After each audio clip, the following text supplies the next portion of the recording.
Hello' everyone, আপোনালোক সকলোকে মোৰ চেনেলৰ অন্য এটি ভিডিঅ'লৈ স্বাগতম জনাইছোঁ। আজি মানুহজনে বনাবলৈ লৈছে চিকেন।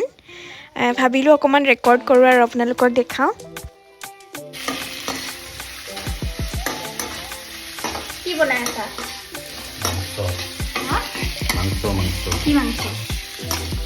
চিকেন।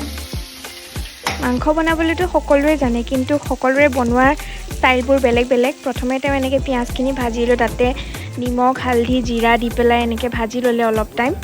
ভাজি লোৱাৰ পিছত অলপ দিলে চিকেন মছলা।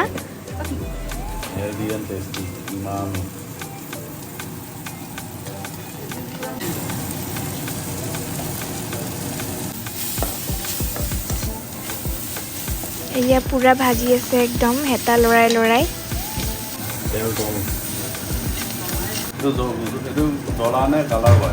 এইটো কাশ্মীৰী নহয়, লাল জ্বলা হোৱা, এইটো বেছি নিদিবা।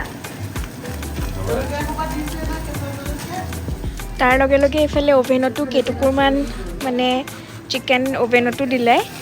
পিঁয়াজখিনি অলপমান ভাজি হোৱাৰ পাছত এনেকৈ চিকেনখিনি দি দিলে। তাৰপিছত ধুনীয়া কালাৰ নহালৈকে, মানে চিকেনৰ কালাৰটো ধুনীয়া নহালৈকে এনেকৈ অলপ সময় ভাজি থাকিব। ভাজি ভাজি অলপমান আহিছেগৈ আৰু কালাৰটো। আৰু এটা দিলে বিলাহী। তাৰপিছত বিলাহীটো দিয়াৰ পাছতে দেখিছেনে কিমান ধুনীয়া কালাৰ হৈ গৈছে।